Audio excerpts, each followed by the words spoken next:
اعوذ باللہ من الشیطان الرجیم بسم اللہ الرحمن الرحیم الحمد للہ رب العالمین الصلاة والسلام علی اشرف الانبیاء والمرسلین واہل بیتہ الطیبین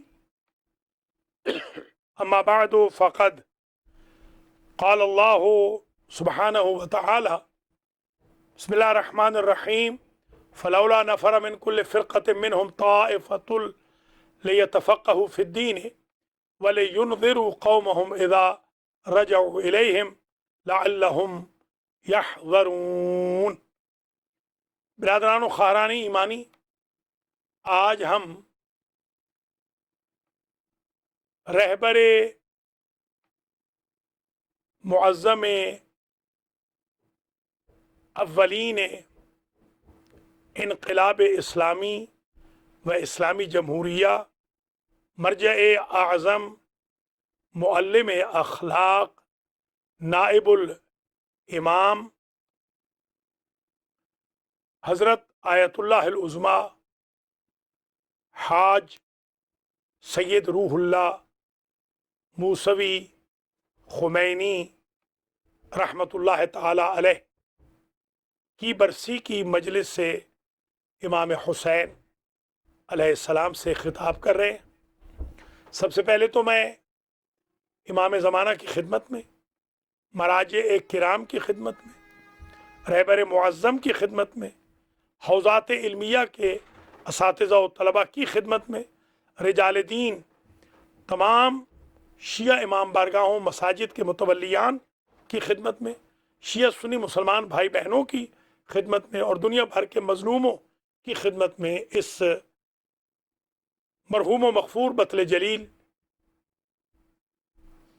استاد انقلاب، استاد اخلاقیات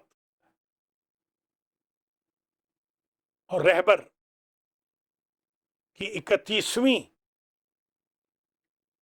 برسی کے موقع پر مجدداً تعزیت پیش کرنے کی سعادت حاصل کرتا ہوں۔ اللہ عز و جل مرحوم و مغفور امام راحل کے درجات کو متعالی فرمائے اور ہمیں ان کے راستے پر چلنے کی توفیق نصیب فرمائے۔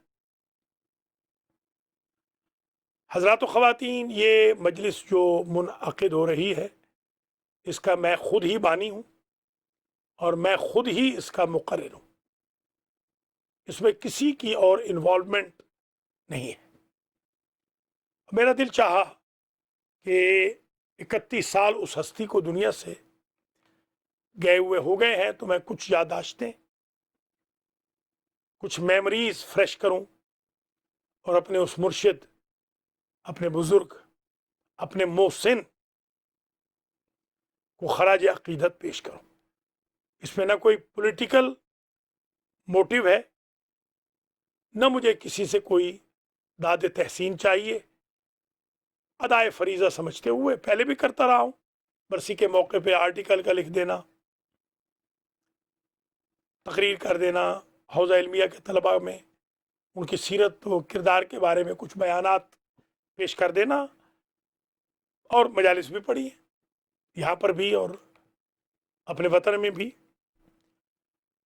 آج کی مجلس میں چند پوائنٹ بیان کروں گا، بالکل مختصر، اور گفتگو میری ٹو دا پوائنٹ ہوگی۔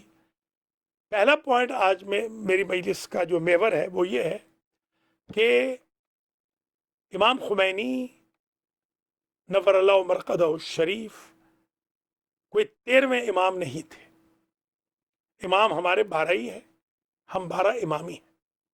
ان کو جو امام کہا جاتا ہے وہ امام انقلاب، قوم کے امام، ملت کے امام، وہاں جو ان کے اراؤنڈ امت ہے، ان کے لیڈر، امام بمانا لیڈر ہے، امام بمانا انفیلیبل یا معصوم نہیں ہے۔ دوسرا پوائنٹ میرا یہ ہے کہ امام خمینی نور اللہ مرقدہ الشریف بڑے معتدل مزاج، انتہائی صاف اور پاک دل رکھنے والے تزکیت النفس کی معراج پر جہاں تک غیر معصوم پہنچ سکتا ہے پہنچے ہوئے متدین، متقی، زاہد، پرہیزگار، شب زندہ دار، روزہ دار، قائم باللیل، صائم بالنہار، دوسروں کا احترام کرنے والے، دروس میں دقیق، صاحب تحقیق، صحیح العقیدہ، شیعہ اثنا عشری، مجتہد اعظم، مسلم مجتہد اعظم تھے۔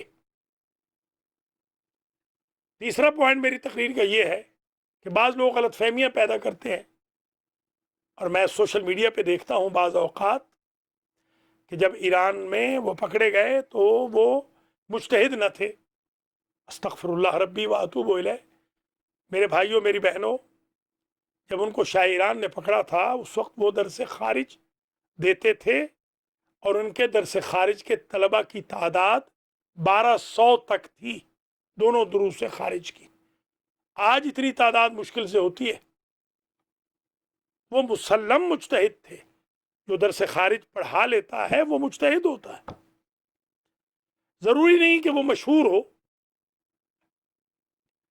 لہذا یہ غلط فہمی اپنے اذہان سے آپ دور فرما لیں۔ ایسے نہیں کہ ان کو پروجیکٹ کیا گیا۔ ہاں، وہ مرجع تقلید مسلم نہیں تھے اس وقت، اس پہ کوئی شک نہیں۔ جیسا کہ خود آیت اللہ العظمیٰ سید علی خامنائی کو جب رہبر بنایا گیا تو ان کو تو حجت الاسلام بمشکل والمسلمین کہا جاتا تھا، مگر ایک دم لوگوں نے سنا کہ وہ آیت اللہ کہلائے گئے، اس میں کوئی حرج نہیں، وہ آیت اللہ تھے، کہلوا نہیں رہے تھے۔ بہت ساری غلط فہمیاں لوگوں کو یہ ہوتی ہیں کہ آل آف دا سڈن کسی کو اگر آیت اللہ کہہ دیا جائے تو وہ بھڑک اٹھتے ہیں کہ ان کو آیت اللہ کہہ دیا تو ظاہر ہے کہ شکم مادر سے تو کوئی آیت اللہ بن کے نہیں آئے گا، گریجولی ہی آیت اللہ ہوگا۔ پھر شہرت کبھی نہیں ہوتی، ہوتے ضرور ہے۔ میں خود حوضہ علمیہ میں دیکھتا رہا ہوں، بڑے بڑے مسلم آیات کرام جو مرجع کی ٹکر کے ہوتے تھے، ان کو کوئی آیت اللہ بھی نہیں لکھتا تھا، مگر وہ ساری زندگی اسی طریقے سے خانہ نشینی میں گزار کے چلے جاتے۔ جب وہ مر جاتے تو پتہ چلتا کہ اتنی کتابیں لکھی تھی افتاء کی، فتووں کی وغیرہ۔ یاد رکھیں، یہ جو غلط فہمیاں ایجاد ہو رہی ہیں، ان میں یہ جو پوائنٹس میں بیان کر رہا ہوں یہ صرف غلط فہمیوں کو دور کرنے کے لیے پوائنٹس ہیں۔ میں جلدی بغیر نمبر کے بیان کرتا جاؤں کہ نمبر کے بیان کرنے میں ذرا تاخیر نہ ہو جائے۔ آپ کی ذات میں ایک جو خامی تلاش کرنے کی کوشش کی گئی اور آپ کو بدنام کرنے کی کوشش کی گئی بعد از ارتحال کہ آپ صوفی تھے، آپ کا کوئی تمایل بھی صوفیت کی طرف نہیں تھا۔ اور یہ کہہ کون رہے ہیں جنہوں نے نہ امام خمینی کی زیارت کی ہے، نہ ان کے ساتھ کوئی ان کا ربط و ضبط رہا ہے؟ وہ اخبار آحاد پر، خبر واحد پر تکیہ کرتے ہوئے بیچارے وہ امام خمینی کو صوفی قرار دینے پر تلے ہوئے ہیں، نعوذ باللہ۔ اور پھر بعض اوقات تو جسارت بھی کرتے ہیں، اللہ ان کو ہدایت فرمائے۔ میں ان کے لیے ہدایت کی دعا کرتا ہوں، کوئی سختی نہیں کروں گا، سختی سے مسائل حل نہیں ہوتے۔ میں آج اس موقع پر اپنے مرشد کی برسی کے موقع پر ان کو پیغام دیتا ہوں کہ ازراہ کرم توبہ کر لیجئے، خواہ مخواہ آپ اذکروا موتاکم بالخیر کی بجائے تذکرون موتاکم بالشر کر رہے ہیں، اور یہ حدیث پیغمبر کے خلاف بری بات ہے۔ ایک غلط فہمی اور جو ایجاد کی جاتی رہی ہے وہ بھی ہم آپ کی خدمت میں عرض کر دیں اور اس کا بھی توڑ بتا دیں۔ امام خمینی نے کبھی نہیں چاہا کہ دوسرے ممالک میں انقلاب ایسے صادر ہو، نعوذ باللہ، کہ ان ممالک کی اینٹ سے اینٹ بجا دی جائے۔ یہ بالکل ان کا قطعاً طریقہ نہیں تھا۔ حتیٰ کہ عراق سے جو جنگ ہوئی وہ بھی تحمیلی تھی، ان پر امپوز کی گئی، تھوپی گئی تھی۔ اس کے باوجود ان بیچاروں نے کڑوا گھونٹ بھر کے صلح کی تاکہ مزید قوم قتل نہ ہو، دونوں طرف سے زیادہ تر اپنے مومن ہی مارے جا رہے تھے، اور جو اہل سنت بھی ہیں ظاہر ہے ان کا بھی وہ بڑا احترام کرتے تھے اور وحدت کے بڑے قائل تھے. ہفتہ وحدت انہوں نے شروع کیا تھا. قدس کے بارے میں بھی انہوں نے یہ فرمایا تھا کہ قدس کو آزاد ہونا چاہیے، بلکہ وہ تو یہ کہتے تھے کہ یہود کے ہاتھوں سے قدس کو اور سعود کے ہاتھوں سے بیت العتیق کو آزاد ہونا چاہیے. وہ انقلابی فکر کے حامی تھے، مگر یہ نہیں کہ وہ عدالت کو چھوڑ جائیں کبھی، وہ عادل تھے. ان کے بارے میں اگر اشارات پڑھوں تو میرے پاس میٹیریل ہے، اشارات اگر میں پڑھوں. ایک دفعہ کمبل آئے تھے سردی میں نجف میں بہت زیادہ، ان کا جو خادم تھا اس کے پاس کمبل نہیں تھا، تو اپنا کمبل انہوں نے اس کو دے دیا. خادم کہتا ہے کہ ساری رات بیچارے جاگتے رہے، لائٹ کے پاس بیٹھے رہے، ادھر جاتے تھے، سردی بہت ہوتی ہے نجف میں، مگر اپنا کمبل اپنے نوکر کو دے دیا، خادم کو دے دیا. ان کے تواضع کا یہ عالم تھا اور ان کے آرگنائز ہونے کا یہ عالم تھا اور دوسروں کے حقوق کے ادا کرنے کا یہ عالم تھا کہ حاج مشت اصغر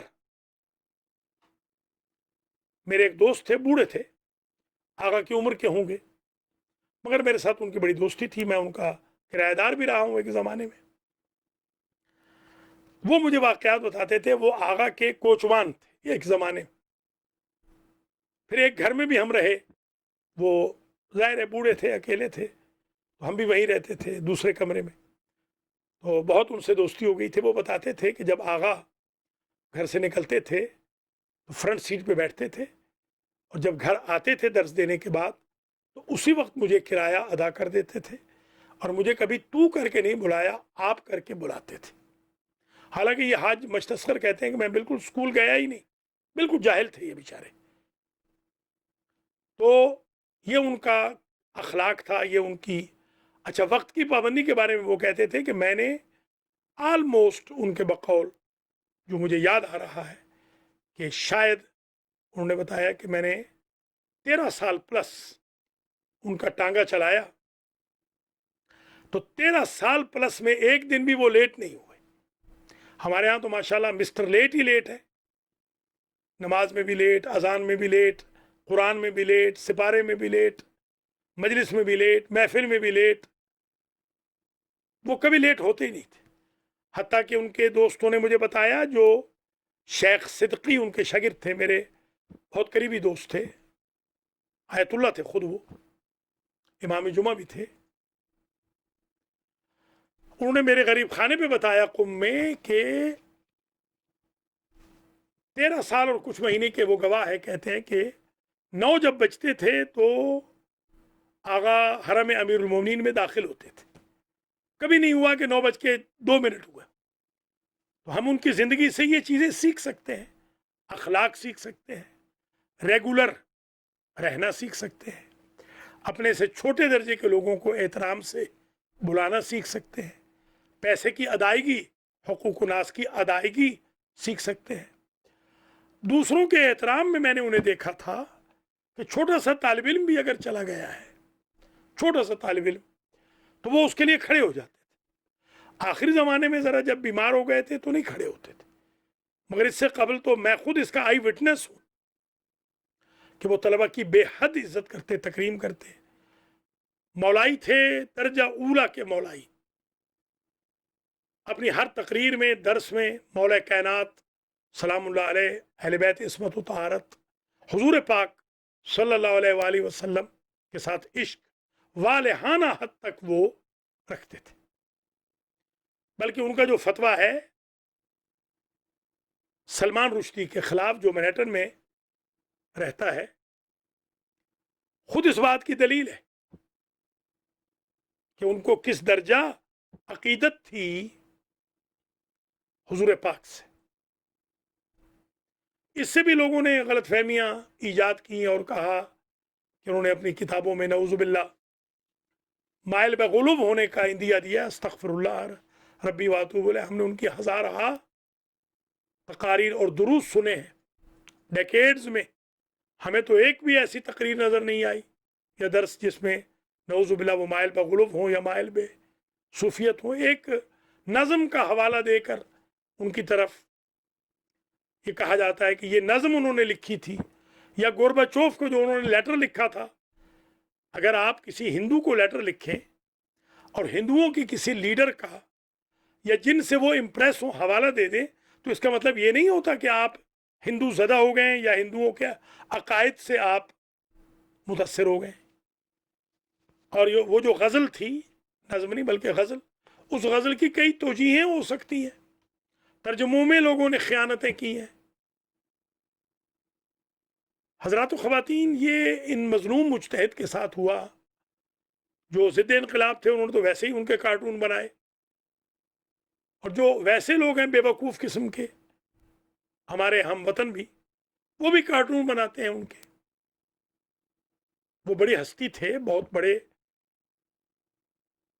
عالم تھے، مجتہد تھے، سید تھے، اولاد رسول تھے، جو سادات کا احترام کرتے ہیں وہ بھی ان کا احترام بعض لوگ نہیں کرتے. تو یہ کون سی ڈبل اسٹینڈرڈ کی بات ہوئی؟ ہم نے نہ کبھی ان کی حکومت سے وظیفہ لیا، نہ کبھی لیں گے. ہم طالب علم تھے، ان کے معتقد تھے، ان سے امپریس تھے، انہوں نے ہمیں انسپائر کیا. بلکہ میں اس وقت بی اے کا طالب علم تھا جب انقلاب آیا، اور فاضل عربی کا فائنل ایئر کا میں طالب علم تھا. فوراً ہی میں چلا بھی گیا پڑھنے کے لیے. میں شرلما اور اصول فقہ پڑھتا تھا. قبلہ استاد محترم حجت الاسلام والمسلمین علامہ محمد رضا غفاری مدظ اللہ العالی کے پاس، اور حجت الاسلام والمسلمین علامہ ملک اعجاز حسین صاحب قبلہ کا بھی میں نجفی کا شاگرد ہوں. تو میں چلا گیا. ہمیں یاد ہے کہ جب میں کالج سے آیا، یہ انقلاب آیا ہوا تھا، امام خمینی پہنچے ہی تھے اس وقت، تو ہم نے جلوس نکالا تھا. مجھے یاد ہے اس میں ہم نے جو اشتہار چھاپا تھا جوہر آباد اور خوشاب میں لگوایا تھا، اس میں لکھا ہوا تھا ایران ہے لہو لہو اسلام کے لیے، ہم جان دیں گے نائب امام کے لیے. یہ کچھ لوگ میرے پوچھتے ہیں، میرے عزیز شاگرد بھی کبھی پوچھتے ہیں کہ آپ کب سے انقلابی ہیں؟ تو میں تو الحمدللہ انقلاب کے آنے سے پہلے انقلابی ہوں، الحمدللہ. حضرات و خواتین، میں امام خمینی سے اس لیے بھی امپریس ہوں کہ انہوں نے شیعہ مذہب کو بھی تقویت بخشی. ایک ریوائول آیا، ایک انقلاب آیا ہمارے مذہب میں بھی. علماء کا احترام بڑھا. امامے کو ایک زمانے میں مطعون کیا جاتا تھا، انہوں نے امامے کی شان بلند کر دی کیونکہ یہ امام رسول ہے. ایک زمانے میں علماء کے ساتھ شودر جیسا سلوک ہوتا تھا، ان کی وجہ سے علماء کا ایک مقام بنا، عزت بنی. بڑے بڑے نواب جو ہمیں کسی زمانے میں ملنا پسند نہیں کرتے تھے، انقلاب ایران کے بعد ہمارا کھانا پکانا، ہمیں گاڑیوں سے اتارنا، ہمیں رائٹ دینا اپنے لیے شرف سمجھنے لگ گئے تھے.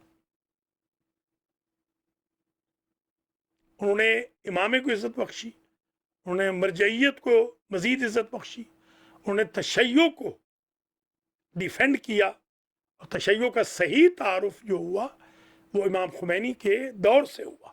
اس یعنی صدی میں، ان صدیوں میں جو لیٹسٹ سینچریز ہیں، ایک دو، ان میں امام خمینی کا مقام بہت بڑا ہے. مرزا شیرازی کا ان سے پیشتر، آیت اللہ کاشانی کا ان سے پہلے بھی بڑا مقام ہے، مگر ان کا جو مقام ہے وہ تقریباً بہت اوپر چلا گیا جب 2500 سالہ شہنشاہیت کو انہوں نے تباہ و برباد کر دیا. مجھے وہ زمانہ یاد ہے جب قم میں ٹینک چڑھائے جا رہے تھے، 5,000 افراد کو ٹینکوں کے تلے شاہ کے دستے کچل رہے تھے. اس مرد مجاہد کو اس وقت بھی سکون تھا، اطمینان تھا کہ ہم کامیاب ہوں گے. اور کس طرح انہوں نے پوری قوم سے کہا کہ رات کو نکل آؤ، ہر شخص، بچے جو دودھ پی رہے ہیں ان کو بھی لے آؤ باہر، اور اللہ اکبر کی آوازیں بلند کرو.